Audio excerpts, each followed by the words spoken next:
কালো জাদু নিয়ে পাকিস্তানের এক জাদুকরের বক্তব্য শুনুন। আমি মাঝে মাঝে কিছু জিনদের পাঠাতাম যখন কেউ আমার কাছে অন্যের বিরুদ্ধে কালো জাদু করতে আসতো। জিনদেরকে বিভিন্ন খারাপ কাজের জন্য পাঠানো হতো, যেমন কারো বাড়ির শান্তি অস্থিতিশীল করার জন্য, কারো অসুস্থতা সৃষ্টি করতে, অথবা কারো মস্তিষ্ক এবং মেজাজ খিটখিটে করার জন্য।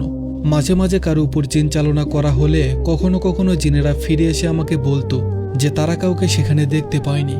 আবার কখনো কখনো তারা বলতো যে তারা শুধু তাদের কণ্ঠস্বর শুনতে পাচ্ছে, কিন্তু তবুও কাউকে দেখতে পাচ্ছে না। তখন আমি ইফরিতদের পাঠাতাম যাদের ক্ষমতা জিনদের মধ্যে সর্বোচ্চ, এবং তারাও একই অজুহাত দিয়ে ফিরে আসতো।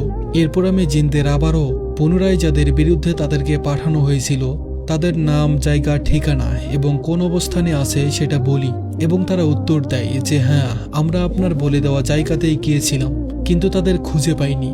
আমি তখন অনুধাবন করতে পেরেছিলাম যে ওইসব লোকদের সুরক্ষার স্তর, তাদের চারিপাশের সুরক্ষা বেষ্টনী বেশ মজবুত।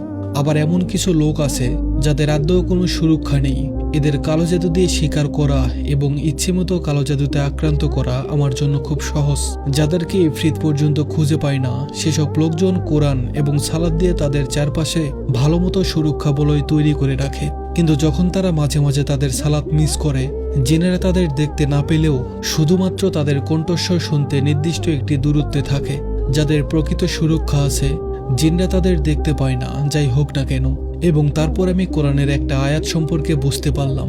যখন তুমি কোরআন তেলাওয়াত করো, তখন তোমার এবং যারা পরকালে বিশ্বাস করে তাদের মধ্যে একটি অদৃশ্য পর্দা স্থাপন করে দেয়, যার অর্থ আপনি মানুষের মন্দ ব্যাপার এবং দুষ্ট জিন উভয়ের বিরুদ্ধেই ঢাল সুরক্ষা বলয় পাবেন। যেখানে সূরাতুল বাকারা এবং আয়াতুল কুরসি নিয়মিত পাঠ করা হয়, সেখান থেকে শয়তান ও দুষ্ট জিন আতঙ্কিত হয়ে পালিয়ে যায়। ধন্যবাদ সবাইকে।